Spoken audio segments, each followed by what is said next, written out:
Salut, c'est Marie. Comment ça va aujourd'hui? Moi, ça va très très bien. Alors, on parle toujours du travail important à faire.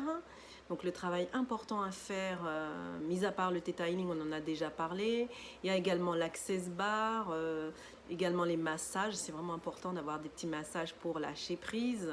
Il y a un autre travail important à faire, c'est de savoir quels sont tes points à améliorer. On a tous des points à améliorer. Quels sont tes points forts? Quels sont tes points à améliorer? Il est important que tu le saches, ça. Alors, si tu le sais, ben, tu vas les noter sur une feuille de papier, dans ton carnet, parce que je te conseille d'avoir un cahier spécifique dans lequel tu vas noter tout ce que je te dis, parce qu'il faut prendre des notes, hein, et appliquer, bien sûr, passer à l'action. Donc, et tu notes les 3 points à améliorer. On ne dit pas les points faibles, hein. On ne dit pas les défauts non plus, on dit les points à améliorer. Et tu notes également quels sont tes 3 points forts. Voilà, pour ma part, moi, ambitieuse, persévérante, dynamique, au niveau de mes points forts, et au niveau de mes points à améliorer, perfectionniste, rigoureuse, trop rigoureuse, perfectionniste et têtue, par exemple.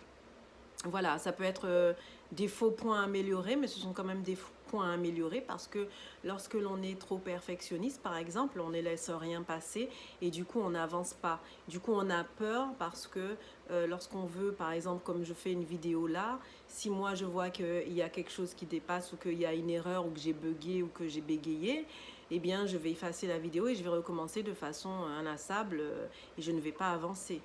Alors que si je lâche prise et que j'arrête de me dire que tout n'est pas parfait, que rien n'est parfait, eh bien je laisse passer cette petite imperfection, ce petit bug et j'avance.